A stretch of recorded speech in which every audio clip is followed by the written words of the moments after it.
Hi friends, welcome to my channel. இந்த வீடியோவில் நம்ம என்ன பார்க்க போகிறோன்னா, ஒரு ப்ளவுஸ் வந்து கப் ஷேப்பு கரெக்டாக வர்றதுக்கு நம்ம எப்படி டாட்டு பிடிக்கலான்னு தான் பார்க்க போகிறோம்.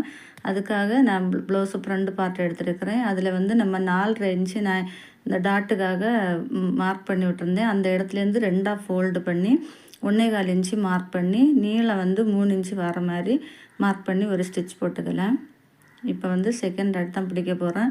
அதுக்கு நம்ம ரெண்டையும் ஒரே அளவாக ஃபோல்டு பண்ணி வச்சுட்டு ஒரு 1/2 இன்ச்சு தையலுக்காக ஒரு 1/2 இன்ச்சு வர மாதிரி லைன் போட்டுக்கலாம். போட்டு 2.25 இன்ச்சு நீளம் வர இடத்துல ஒரு மார்க் பண்ணி அதில் கொண்டு நம்ம முடித்து ஸ்டிச் பண்ணி முடிச்சுக்கலாம்.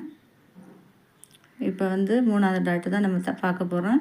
அந்த மெயின் டாட்டை பிடிக்கும்போது இந்த 3ஆவது டாட்டு நமக்கு கரெக்டாக வந்துடும். அதுலேருந்து ஒரு 1/2 இன்ச்சு நம்ம தையலுக்காக ஒரு 1/2 இன்ச்சு ஸ்டிச் பண்ணி இப்போ மெயின் டாட்லேருந்து ஒரு 2 இன்ச்சு கேப்பில் மார்க் பண்ணி ஒரு ஸ்டிச் போட்டுக்கலாம்.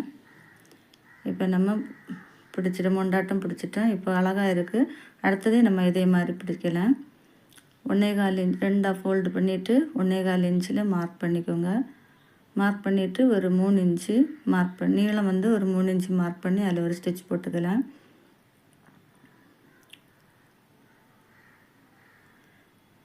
இனி வந்து செகண்ட் டாட்டு தான் பிடிக்க போகிறோம். அதே மாதிரி 2ஆக கரெக்டாக ஃபோல்டு பண்ணி வச்சுட்டு ஒரு 1/2 இன்ச்சு தையலுக்காக ஒரு 1/2 இன்ச்சு தையல் ஒரு 1/2 இன்ச்சில் வர மாதிரி தையல் போட்டுக்கலாம். 2.25 இன்ச்சு நீளம் வர இடத்துல ஒரு மார்க் பண்ணி ஒரு தையல் போட்டுக்கலாம்.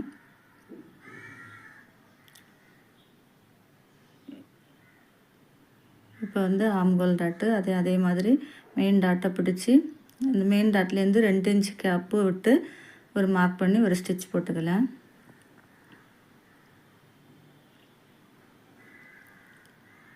இப்போ பாருங்கள், எல்லாம் பிடிச்சிட்டு இந்த டாட் வந்து 34 36 இன்ச்சு கரெக்டாக இருக்கும். இதே மாதிரி ட்ரை பண்ணி பாருங்கள். பிடிச்சா ஒரு லைக் பண்ணுங்கள், ஷேர்